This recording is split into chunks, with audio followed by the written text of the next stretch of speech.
into the first locker room of the 2018-2019 campaign. We are back.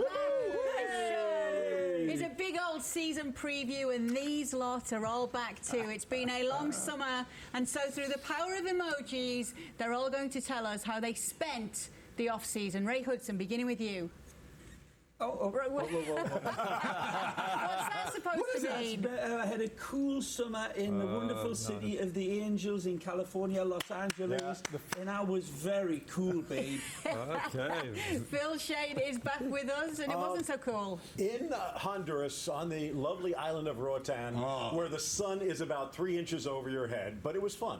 It was fun, and it's Doing great to have you work. back. He'll not say it because he's too modest, but he was on a wonderful Christian mission, and well done, Phil.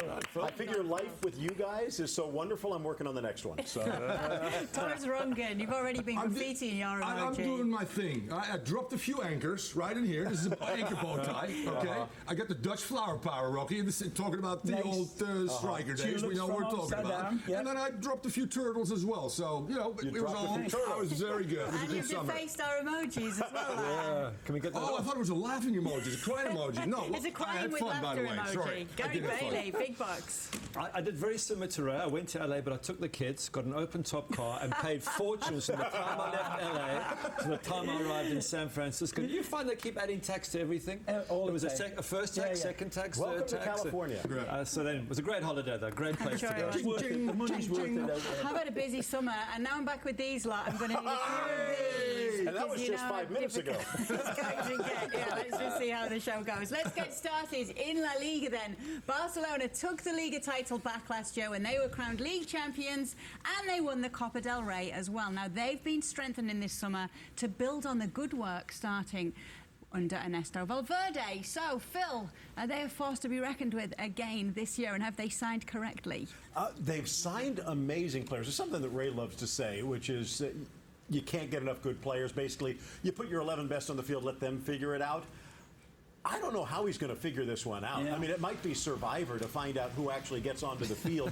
Messi plus the next 10 best. But when you take a look at Malcolm, you take a look at Vidal, these are great players. Do they fit into the system? But then again, it's Valverde. He's still reworking this Barcelona system, and I can see situations where they would fit. Yeah, I think it's really looking good for Barcelona. The signings, especially Malcolm and Arthur in the pre-season, fit in, like hit the ground running perfectly. They look as if they've been there for years. So I think some of the later signings from the last couple of seasons, not so much, but they seem to have Ray, let me ask you this as well. This time. Because two other under-the-radar signings, Arthur, well, maybe not under the radar, maybe more for the future could slide in, and Wage, the promising Senegalese left back behind Alba. Yeah, good cover for Jordi Alba, for sure. And they've got cover everywhere, except for the central position, Gary, the goal scorer's position. You mentioned they ain't that, got anything there. You mentioned that's a big worry. I mean, if Suarez does get injured, I mean, I'm going to assume you could play Messi up front, but we were just playing around with the sort of potential lineup. Why are you laughing? Messi up front doesn't work. Oh, you guys are there with your white pads for like about an hour. We were in the green room, me, Gary and Thomas, for an hour and a half trying to figure out So here's what we sort of got to. The back four as the back four are. So then three at the back, sort of more defensive Valverde style, which is Busquets, Rakitic and Vidal, who can push forward from midfield.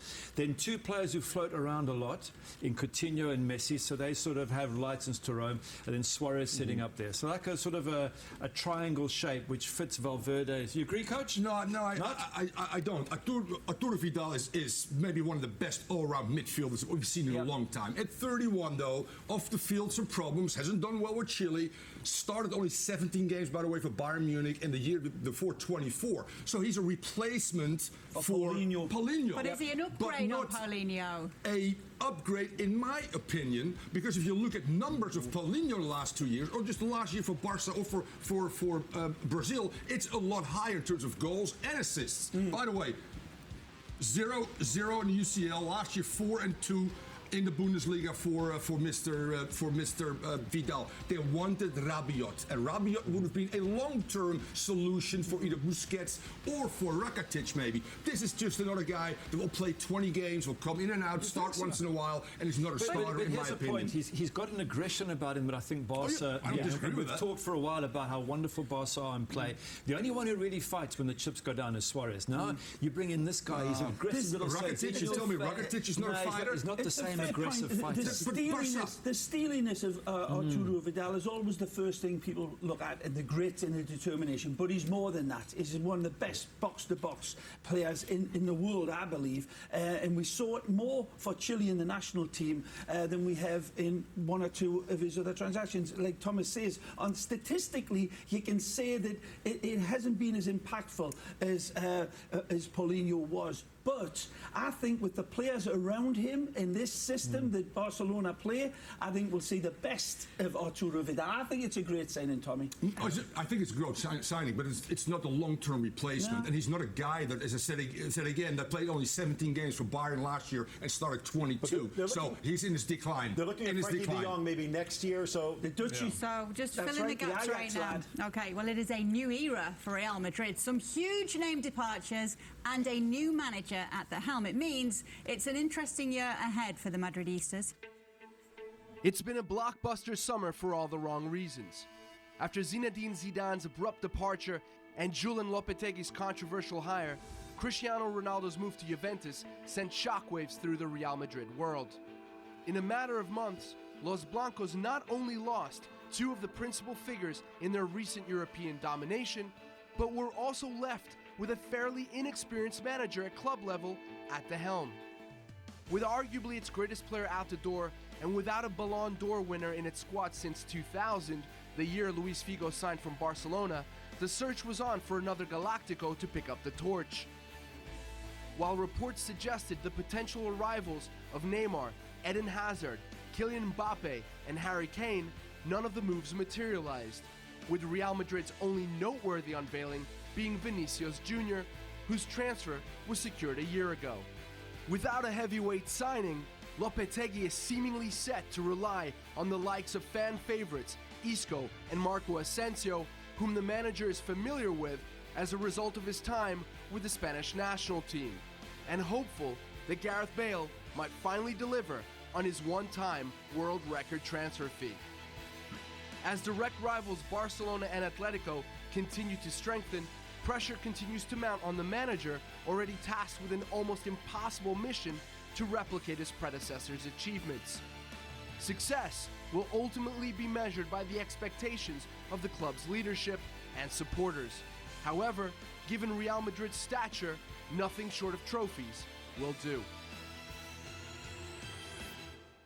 Oh, we just saw Cristiano Ronaldo there. We'll get to his decision personally a little later in the show. Can I just say that was a great lasso that Eric Krakauer... Eric Krakauer did a great package there. That was a tremendous... I mean, he banged it all in. He did. He put it all in there. Brilliant stuff there. Mentioned everything that we need to talk about right now, such as is focusing on the new generation a good move for manager Julen Lopetegui? Does it make things easier for him, Ray, that this will be his team rather than having Cristiano Ronaldo there? At most clubs in the world, it probably would. And I think most clubs in the world would recognise that we've got to cut this guy a bit of slack. We've just lost the greatest player in Real Madrid history, arguably with Alfredo Di Stefano, of course, side by side. But I don't think so. Not at the White House. They don't care about the fact that he walked away from the Spanish national team for the job. I think he's under severe pressure from game one with his rebuilding without the star man. And a light has gone out of the Real Madrid dressing room for me. You can keep all, you know, the Sergio Ramos leadership and the magnificent player that Gareth Bale is and the inspiration that Keylor Navas can prove to be. But when Cristiano left, he took with him a big part of Real Madrid's personality. And it's going to be hard for Lopetegui and all of the players to stand up to that pressure. In fact, I'm going to go one stage further, and I'm worried for Real Madrid that this is the end of an era, because I don't see them beating Barcelona, and I don't think they can win the European Champions League yet again. And if they don't, manager goes, they've lost their greatest player. I don't think Bale can score another 20 goals to make up for that, unless they sign someone there. I disagree. I agree with you, Thomas. And I'll He try to hasn't quick. said anything. How do you agree with him? Because he's shaking his head going, They've got that connection. It's like There you go, Phil. Odriozola was a great signing, although a little curious because they already have a 26-year-old Spanish #1 right He's back. very good. You take a look at Ramos, who is going to be a leader regardless. He could be out there in a wheelchair. I still wouldn't want to go up against him. You take a look really at Vinicius, and I think that there is that transition into the future that you were talking about, Kay. But the present isn't that bad. Look at that midfield. And look at Gareth Bale back in a position where he could be happy. 17 points behind Barcelona with the identical midfield. It's a new season. Let's look at Gareth Bale. Is this now a player that they should be building around? And for Gareth Bale, does he have to step it up as a leader off the pitch as well as on it? All of those things are very important, Kay. I talked about it 2 weeks. This is a great opportunity to build from within, the collective, there's talent there, and give, by the way, in the biggest game in World Cup qualifying, the second game against Italy. Who started? Asensio and Isco. That tells you that Lopetegui says, these are my starters. So Asensio, Isco will play. Bale, by the way, Kay, I'll just have it right. Started 20 games last year, scored 16 goals. That's almost a goal a game. If he becomes a starter over 30, whatever, he's going to get to 20-plus goals as well. Gareth Bale heard all of the boos and all the whistles when he had a mediocre game. Even mediocre, he wasn't bad. If he doesn't absolutely eclipse Ronaldo's records, he'll hear it again. But Isco will pick up more goals. Asensio will pick up more goals. Modric will pick up more goals. And Bale, as I said again, 21 games, 2015, 19 goals, 20 goals, 20 games, 16 goals. They've been disappointing when they've had the Because chance. Zidane has never gone, you know what? You are my God. No, he hasn't, Ray. Come on. Same players, 17 points behind Barcelona. The same players you're talking about now with no change. Who didn't he do And that to? Barca's He didn't got do that to stronger. Bale, but he did to the others. But Asensio and Isco weren't always starters for this team. Now they will get the trust of the coach as well. So do some of the younger players as well. They still have Ramos and some other very talented player. Modric might have been the MVP of the World Cup, by the way. And Bale will shine when he gets the trust of the coach. And by the way, all right, by the way, La Liga was over in November. So this will not be over in November. And UCL doesn't start till later. So it's got a great 3-4 months to build. It is a fair point. It is a fair point. Because Okay. remember on Isco did say he didn't feel as supported at the club as he did on the national scene. I remember that one as well. Listen, You've got to support a little baby. you've got to support Throw them at the Lions. Atletico Madrid going into a new season, looking to compete with Barcelona and Real Madrid again, and looking to make a real push for Champions League glory. How crucial was it for them to keep Antoine Griezmann, Gary? Fantastic. I mean, with him and Diego Costa, Godin and Oblak, they have four world-class players. If they keep them fit, they've got a great chance. But Kay, last season they dropped a lot of points to teams in the bottom half. They lost twice against Espanyol, twice against Real Sociedad. They drew with Girona twice and Leganés. So it wasn't the top half of the table that was their problem. It was the games that didn't fire them up. If they can get that side of it sorted, they could have a little bit of a tilt at Barcelona. A lot of that happened at the start of the season. Remember, there was a lot of consternation about is Simeone going to be out. Listen, the players that Gary mentioned there, all the big clubs in the world were after them. Godin, Oblak, Griezmann, even some of the other players like Koke, they were all identified by all the clubs. Part of the brilliance of Atletico Madrid is keeping these players and keeping them happy. And they've added some class footballers to them. This could be a great year for Atletico Madrid. Rodri, you're right. You know, he's a very promising player. Lamar is a huge signing for them on that left side. They've become a better. And Simeone is a consistent genius. Everybody wanted him as well. There you go. And everything's happy. Atleti will be there. And they got him. Now listen, just to let you know, we do have a special La Liga show coming up, so we will be delving deeper into some of the other teams. But top three aside, who will be the surprise team of the season? This is strange. Phil? And I know we're going to get a predictions, but for example, Atleti could finish anywhere in the Champions League spots, but maybe even fifth, because there are two teams down in Seville who are playing lights-out football. And I love what Quique Setien has done with Betis, turn them in from a laughingstock into a challenging team in the span of 1 year, and they're better than they were last year. In Europa League now. And Sevilla also, massive improvements. They get the man that guided Girona to their honeymoon, and now he steps in with a bigger budget, greater players. They're not going to be an easy team to beat either, and I wouldn't be surprised if one finishes in the top 4 spots. You're picking all the glamour boys. I'm going to go with Girona. I'm going to go with Even without Machine. Yeah, and because I've got Stuani as well, ex-Middlesbrough. You not like them, kid. But yeah, it'll be hard for them, but they survived and they were pushing for a European league spot themselves. So good luck to the underdogs, a little Girona. And more La Liga talk coming up on the La Liga show. So let's pick them. I know it's early, but we want to know who's going to win La Liga this season. Oh, it's Barcelona, absolutely no question in my mind. And not just by a little bit, but I say by double-figure points. Okay, 10 so or more. I'm saying Barcelona as well. Phil, Barcelona. Easy and or Ray? tough? I don't think it'll be easy. I think it'll be a lot closer than things, but I think Barcelona should do it. I'm going to go for Barcelona as well. It's all Everything Barcelona. that they're It is building, Barcelona, right? it's going to continue that project. I think all of us are going for Barcelona, right, Thomas? What? What's that, Steve? WCHO. You need the WC, the water closet. World Cup hangover, okay? Madrid and Barca, 10+ players coming back. Only 5 there. And by the way, a few winners in that squad as well. So Griezmann is way ahead of the game. So is Simeone, and that's why Atleti is going to win So La Liga. the World Cup hangover with 3 World Cup winners in it won't bother Atleti, who you're picking. No, but what I'm saying is fatigue is going to play a role. Right. And the other teams have 10 And they're not going players. to get tired, the ones who went all the way to the World Cup. Well, okay, all right, Kay. You're killing me. You're on my side. We're back. We will check in on Ligue 1 and ask if Mbappe and Neymar are going to be world football's most exciting pairing when we return. We'll ask if the Premier League title will stay in the north of England, or can Maurizio Sarri make a push now that he's got cash to splash? And we'll ask if Cristiano Ronaldo can continue his stunning success in the Serie A, and hear what Mourinho thinks about that move. I don't know, surprised, yes, because when you have one of these players, you know, Ronaldo, Messi, when you have these guys, you always think that they are going to stay in the club.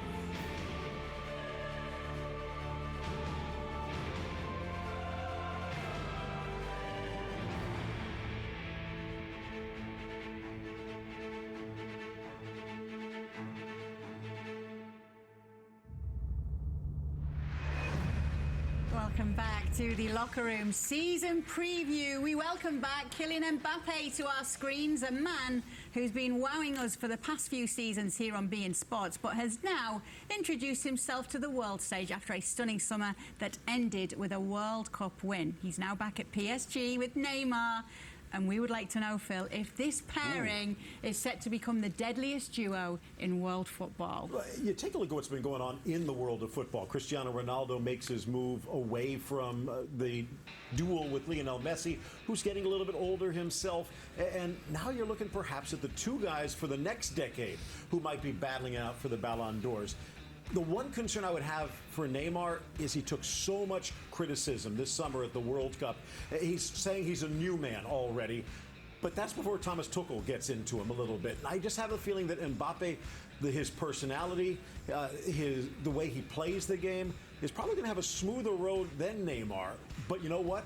Whoever's up against him is going to have their hands full. And I think that'll bring out the best in Neymar. That is my hope, and that's my prediction. The chemistry's there, isn't it, Ray? The chemistry is good, but he likes a challenge as well. He liked it when he was at Barcelona with Lionel Messi, and a lot of the time he revelled in it. This time, as Phil says, there's a lot of questions come out in the World Cup antics as well, in the disappointment of the World Cup. A new coach, he's got a great goalkeeper, let's not forget. Buffon comes in.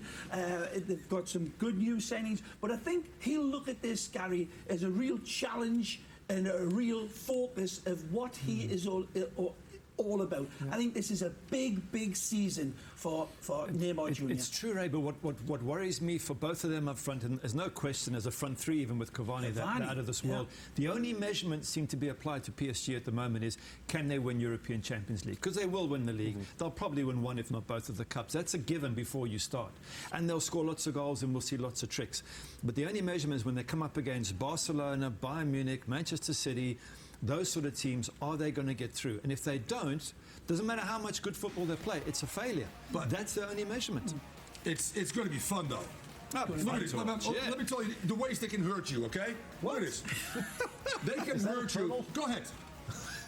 They can hurt you off the dribble. You hit single. They can give you, in a give and go, speed with and without the ball. Skill level is crazy. They get tricks. They get shots. They get crosses. And you know who's going to benefit? Is Mr. Cavani. He's going to go, oh, I'm not goal team. Thanks for coming. But what about the PSG coach, Thomas Tuchel? Because he's been criticised for overcomplicating tactics at Borussia Dortmund, seen as his downfall. What style of play should we expect from him here? I think he'll be very organised, and it'll be down to detail, everything behind that front three. It'll be the Guardiola way, all wonderful defensive structure, tremendous industry in midfield, but our main objective is to get it to these players up front that create magic that you cannot define by X's and O's, and you really can't define it tactically. We saw it in Mbappe, that specialness about him triggers lightning, and Neymar, when he's on, is even better. So, and Cavani is the forgetting child. I mean, Cavani in between them two should produce. Will they listen to him? Because Phil picked on it. I mean, he's only 44 years of age. He's won one cup. He hasn't achieved a lot. He's going to stand in front of you. Mentioned the Neymars and Mbappes, but add in Thiago Silva and Alves and Buffon. Buffon's nearly the same age as the coach. Are they going to listen to this guy? If anything goes wrong, if it's the second leg of a European Champions League quarter-final against Bayern Munich, that's the moment when they're going to need a good coach to get them through. I don't know if they'll listen. I don't know if they trust the guy. In my mind, we look at the front three who are dynamic, and they might be the most fierce trident on the planet right now. But it's two guys behind that are going to have to feed them and be the transition. You take a look at Verratti, who in all honesty had a down season last year by his standards at PSG, and Rabiot, will he stay, will he go? But you need those two guys to control things, and that will allow the front three to roar. Now, we all know that for many years France has been a breeding ground for top football talent, and in recent years it's been living up to that reputation. So with a look at some of the latest rising stars coming through, here's Adriana Matamoros. As we approach a new year of Ligue 1 action, we look to the young players who emerged last season as promising talent and who are expected to light up the French top flight in 2018-19. We all know that 19-year-old Kylian Mbappe, who tallied 13 goals and 7 assists last season for PSG and was named Young Player of the Year for a second season running, has been one to watch for a while now. But what about the other youngsters on their way to the top? Here are this season's Ligue 1 rising stars. Youth Academy product Houssem Aouar is Lyon's prodigy and could be the league's next big thing. Just 20, the midfielder was directly involved in 11 goals last season, scoring 6 and assisting 5 others as Ligon secured a Champions League qualifying spot. His appearances for France's U21 also prove his ability and potential to join Mbappe in the ranks of young French greats. And finally, Rony Lopes is one worth keeping an eye on. The 22-year-old Portuguese saw a superb season with Monaco, finding the net 17 times and handing 12 assists in 50 total appearances last season. We have certainly not seen the last of these bright talents. The next generation of Ligue 1 stars have just gotten started. Oh yes, Houssem Aouar making us all go ooh ah last season, wasn't he, Phil? He's got everything about him to be that star that comes through next. He has the ability to stay back. His vision is impeccable, but we saw there when he pushes forward, the touch, the composure inside the box, and he's just 19, 20 years of age. great. And he's got Memphis Depay alongside him there. He's got Mariano up front. I love Mariano, and Fekir too. didn't move to He stuck Liverpool. around. So it's a good Lyon side. There's so many really good counts. You're talking about Lyon, the ex-Lyon player, William Goebbels, 18-year-old, I think, or 16-year-old, just gone to Monaco. And Monaco, as we all know, the very, very best at producing and nurturing talent. That's the player for me to watch out, Goebbels. And the Maxime Lopez. That plays at Olympique Marseille, by the way. 130 touches in one game last year, more than any other player ever in Ligue 1 as well. This kid is like Samri Nasri almost. Beautiful. He is, really. He glides, he plays. And this kid's played already 50 games for Olympique Marseille. Quick names for American fans to watch. Tim Weah looks like he's going to stick around at PSG, pick his cup games in the occasional league game, like they did with Nkunku last year. And he's been impressive in the preseason. And Matt Miazga making the loan move to Nantes. So a chance to watch him on beIN Sports Good for him. He needs to start improving as well, Miazga. Yeah, He's had the it chances. is a great,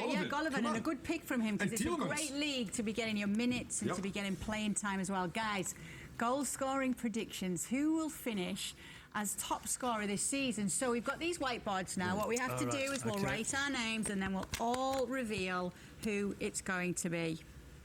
Okay. Okay. Who should we begin with? Don't start with me. I haven't written yet. No, it's just for all the leagues. Phil Shane. No, it's for the French League. Going with Mario Balotelli, pitching the move to Marseille. Like it. Good pick. Oh, that you really pushed the boat out there. Yeah, I know. You're right. See, they're going to fight for the goals. Easy. This player will not allow anybody else to finish top. All right, Gary, great minds think alike, I have to say, because I also went for Neymar on this one. Is a good one. Maybe he'll get the penalty. So, ex-Newcastle. Florian. Thank you, Rocky. There you go. That's why. But don't hold that against him. Like it. Good pick. No one mentioned Mbappe. No, he'll just be setting them all up. He'll be a top assist man. All right, Cristiano's move to Juventus when we come back. All the talk coming up on The Locker Room.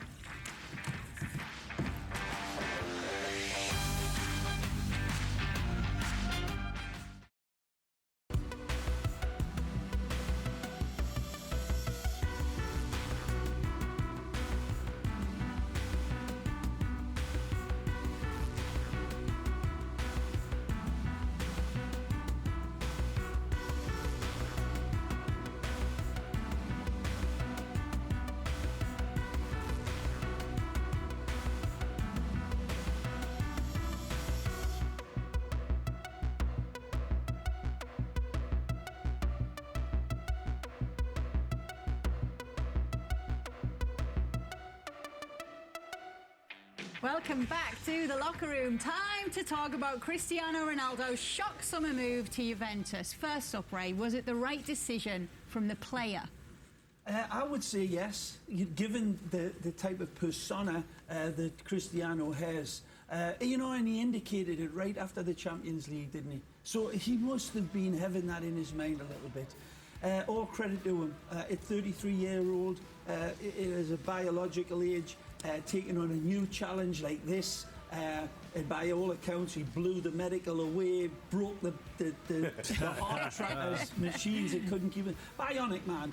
And an enormous challenge for him. Big pressure on him. Is he going to produce it? Only time will tell. But he's got some great players around him. Good team. Kay, I can't see anyone stopping this Juventus. Looking through the players, Cuadrado and Douglas Costa. I think Douglas Costa's a fantastic player. Mandzukic, if you want to go for the height. Dybala, if you want to go for the skill. Goalkeeper though, Gary. What about the keeper? Chesney, I think he's a solid keeper. I think Solid? he's really, Is that going to be really good enough? But in front of him, Chiellini, Bonucci's back. He's a big presence as well, Chesney. He is. He's a big lad. Good Chan in goalie. midfield. I go through this side and I think they were miles ahead of the teams last year. None of those teams have got substantially stronger. They have, with getting CR7, who can stop them? Where does he play? Cristiano, wherever he wants, which is one of the reasons why Gonzalo Higuain left. You want to have that Mandzukic-Ronaldo pairing, I think, where they're just going to take turns sliding in and out. You do have the pressure from Cuadrado on the other side. I think you take a look at this Juventus side, especially with Max Allegri. This is all in. Every single chip is on the table because they realize even in a league where age is just a number, that number's getting a little bit higher. This is their chance to win a European title, and Cristiano is the bet to get him there. And they added Cancelo as well, which is a great player. Emily Can, we didn't talk about yet, so they've gotten deeper and more quality. And you're right, I think they're all in for basically Serie A, but more so the UCL. But this team is the team to beat still. Absolutely. If they don't win the Champions League, how much of a failure will it be looked upon? Just saying. You think Buffon is sitting back going, I should have stayed at Juve. I could have won UCL better with Juve than with PSG. Well, some players have wanted to go back to Juve, like Leonardo Bonucci. He's gone that way, and we had a bit of a joke about this on our transfer tracker this week. He said he's going that way, and so Milan said, fine, but we'll take the top scorer in a single season, Gonzalo Higuain, and the future of the Italian defence, Mattia Caldara, and then you've got a deal. Who got the better end of it? Could they both have got a good end of it? They could have both certainly been Milan winners. getting Higuain, you need a goal scorer. They could have both been winners. But is it short-term thinking from Juve? And are they right to think short-term now that they've got Cristiano This is Ronaldo? again the short-term bet. In my mind, long-term, it is Milan, without a doubt, especially if they can hold on to Sousa or replace him as well. Higuain is going to be back up near that 38-goal season. So you take a look at them from an also-ran. Now I'd say they're probably a lock for a top-4 spot. You know who's the only defender under 30? Rugani, by the way. They got all guys over 30, and Bonucci is back to win both doing the treble. Let's face it, really. And Bonucci left because Allegri and him. So domestic aside, the Champions League, what are we looking at with Juventus? We're looking at Juventus going all in, basically. Only short term right now. Bonucci's coming back for 1 or 2 years to win it right now because Ronaldo. We keep using the phrase short term. There's not a better run football club in the world than Juventus. So I think they've got their plan B lined up as well, and they're a very good team. If they get the right draw, if they get the right draw for European Champions League, if they, you need a little bit of luck here and there, they can go all the way. And they've got the option with Mandzukic for the high ball. I really like what Roma's done, the two Milan sides, Napoli. It's going to be an exciting race this year. Yeah, that's true. Okay, top scorers in the Serie A, Capo Canoniere. Now that we know that Ronaldo's there, put the name down on your whiteboard. Who you think is going to scoop this one? And anyone who says Higuain's brilliant. It's funny. Seriously? Okay. It was almost.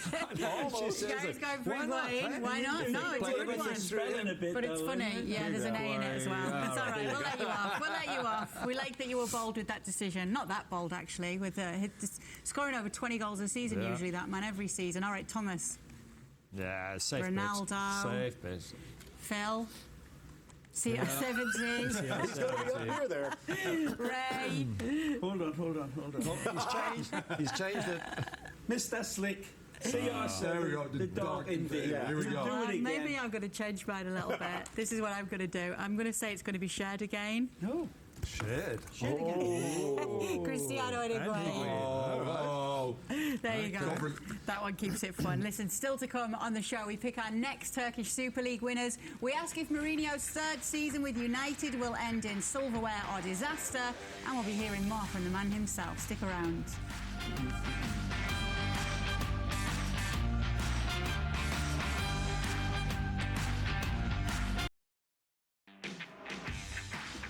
Welcome back. The Turkish Super League will be back on our air this season, and we've all got different teams that we think are going to win it. Now, last year I picked Fenerbahce in the sweepstakes, so that became my team last year. Will I stick with them this year? Time will tell. Thomas, who have you gone for? I'm going for the team that has this guy. The hell is that? Let's go, Misha Stens. Wow.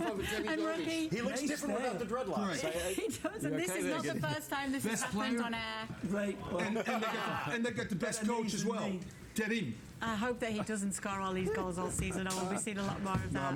We love it really, Thomas. Just don't do the Neymar roll again, because you injured your back doing that one.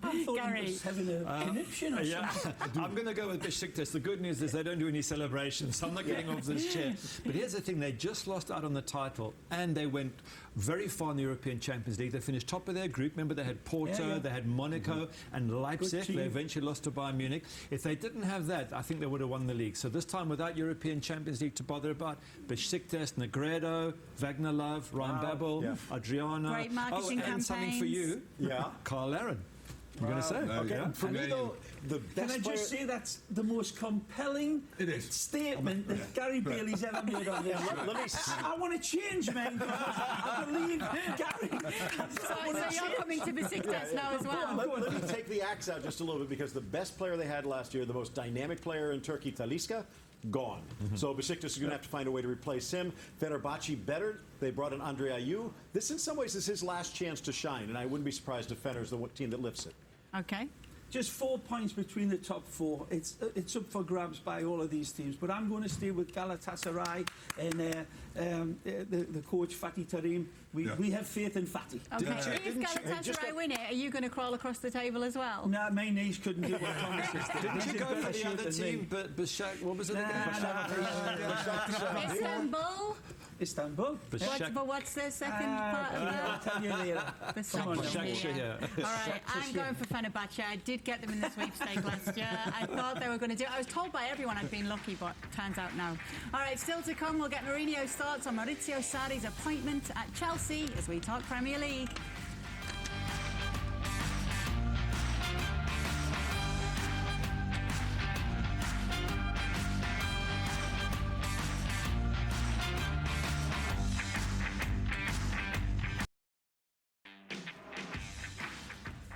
It all came together for Manchester City last season. Now, this time around, Pep Guardiola's men are out to defend their domestic crown. But is it going to be as easy, or, Thomas, was last season just the beginning of a golden era for the citizens? Yeah, I think last year was just the start of something really, really special. And we've loved the Barcelona and the way Pep played, but Manchester City has taken it actually to another level.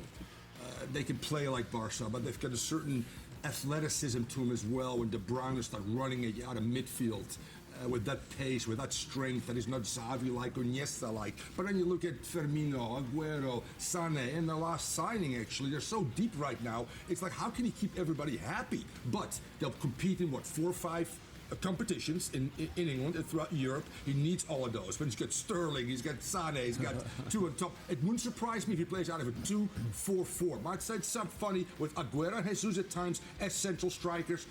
The new revolution of Pep has started, and with not inverted wingers, but wingers that are right-footed and left-footed on the flanks that don't have to come inside because they can cross balls in for the numbers coming deep, Silva and De Bruyne. Brilliant. That's bad news. I hate to hear that.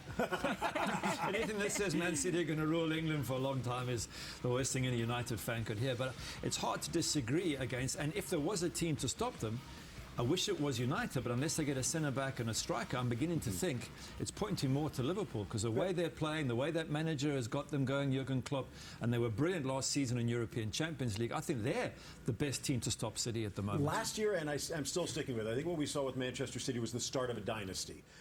But it's not going to be a blowout dynasty, because look what happens with Chelsea, with Sadi coming in. There's some excitement. They're going to hold on to Hazard. If they can hold on to Courtois or bring in someone similar, I think Chelsea's going to challenge for a top 4 spot. Arsenal looks like they are back, and Matteo Guendouzi, the young Frenchman, fantastic, along with Torreira and Lacazette now in his second year. He's going to be comfortable. But I agree with you, Gary. Liverpool is the team that's most close to challenging City. And there's still probably a little bit of a gap there. Are they serious contenders, Liverpool? They've got the quality, they've got the depth, they've spent big. And they've got the coach as well. You know, they've got a person who the fans identify with deeply, the players as well. And don't mistake this for anything that it is. This means a lot. You know, well, Man United are going through a bit of a sticky time right now with their manager on the opposite side of the spectrum. That feel-good factor, that good vibe, it's there at Manchester City, it's there. Certainly it's coming to both Chelsea, by the way they're playing in the pre-season, looks as if it's good. That can be deceiving, but in Arsenal as well.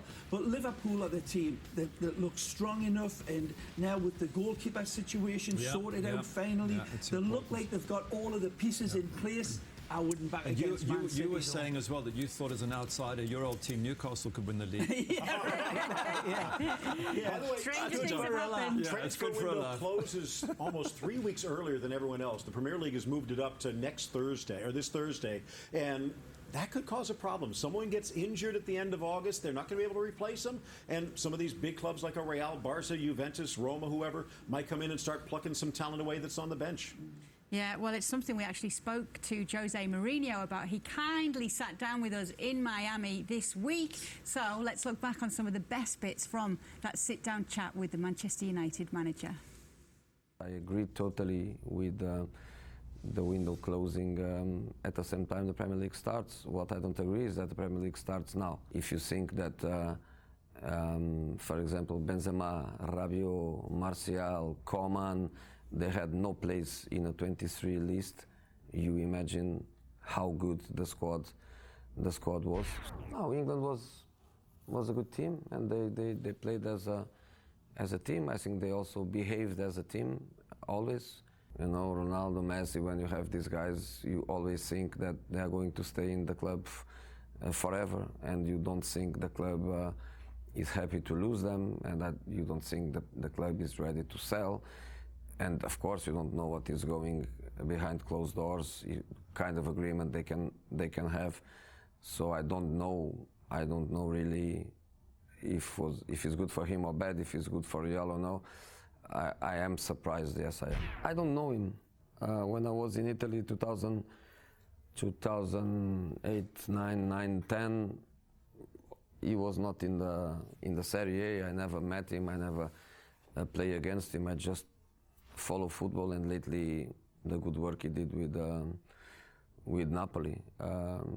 In England, all the good managers have the desire to come. It's a crazy competition with a high level.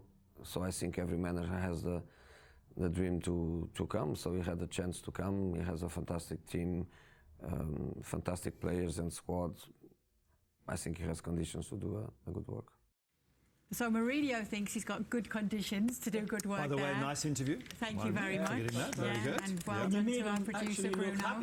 Yeah, that takes some doing. He actually was in decent spirits before we went into the interview, I will say. We had a little chat before we sat down, and we raised a few giggles out of us, but then it was down to serious business when we did do the chatting. Speaking about Sarri there, you touched on it, Ray, what you've seen from him in the pre-season. He's got a player like Jorginho, who's going to be fantastic for them by all accounts. Can he revolutionise the way they play? And now he's got cash. Are we going to really get to see the best of Sarri? They look very, very good. This young boy, Hudson-Odoi, is a tremendous talent, a 19-year-old dynamic player. But it all comes down to where Sarri plays his football. No dwelling on the ball, quick, slick movement. I still am concerned that Chelsea don't have that locksmith type of a player in their central midfield. I think that might be the final addition to him. But this man has worked great, and in his manner, in his attitude, has impressed all of the players. The noises coming out of Chelsea are all very, very positive, and they seem to be enjoying working under him. But so much depends on the transfers. Courtois wants to get back to his family, so there's a personal reason. You take a look at what's going to happen. Is it just that he wants to get back to his and family? A nice, comfortable green bed. What is that about? What's indicating there? But also And he wants to go play for Real Madrid. Willian also could be on the move. They're not that. going to get Rugani now because of the Caldera move. What are they going to do with that third midfield spot? I think Fabregas gets it, but does he put Loftus-Cheek in? Does he trust Hudson-Odoi? Yeah, I and think he does. The main one we've talked about, Morata is not ready. But Schwei wants to go because he doesn't think he has it, and Giroud's there. So you have three huge question marks at the one position to score goals. And where I think he will struggle is, and he will struggle, because this is a system that is very complex. Yes. It took Pep what?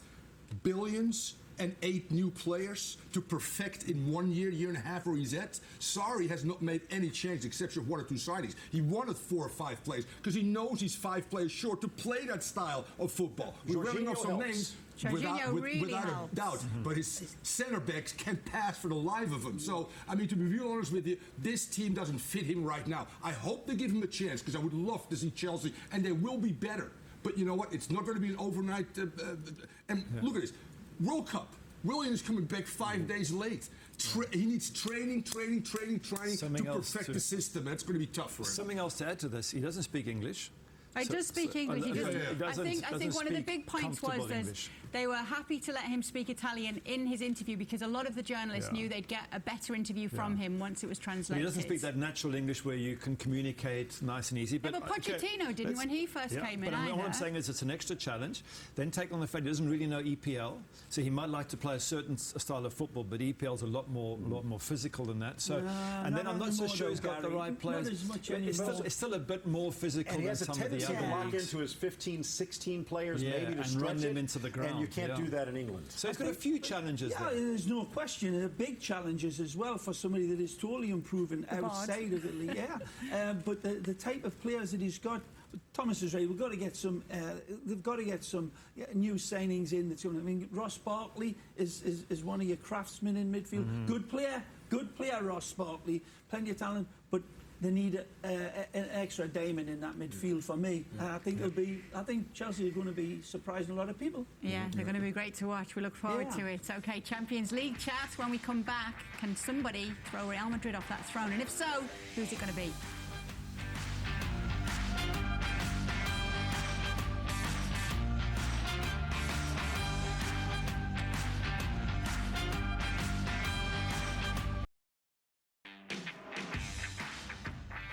Welcome back into the locker room. We're going to talk about the Champions League and if Real Madrid can go for 4 in a row this time around. Many people think no, but who are the biggest challengers to the Madridistas this season, Gary? I would start with Barca. If they get drawn against them, I think they're going to struggle. PSG, which they did beat, to be fair, in the round of 16. In fact, they beat 4 of their challengers this time around. PSG, Bayern, Juve and Liverpool. Who are all, so they did a fantastic job last season. Can they do it again? Highly unlikely. And Chuck and Man City. Those are your sort of 6 or 7 that from those the winner has to come, surely. Absolutely clear favourites, all of them. I would take Man City. You think that they're going to do it? Yep. Wow. This is the building's been there. Record-breaking last year in many Man City, aspects. Juventus is going to get close. PSG, from my mind, because they actually do have the depth now. They have a coach that's going to focus in. They're going to be able to focus in on Europe. Thomas. The brightest young coach in the world right now is Niko Kovac. That is at Bayern Munich. Bayern Munich will win the UCL this year, hands down. There's a statement. That's a good statement. Correct. Well, and they got rid of Vidal as well. Problem in the alcohol department. Well, allegedly. But anyway, that is what the panel think on this one. Nobody really saying Real Madrid, and many at home don't think it either. They've lost the big man, Cristiano Ronaldo. It'll be interesting to see if he can help Juve to it finally. Thank you so much for joining us on this one. We'll see you the rest of the season with a locker room twice a week. Bye.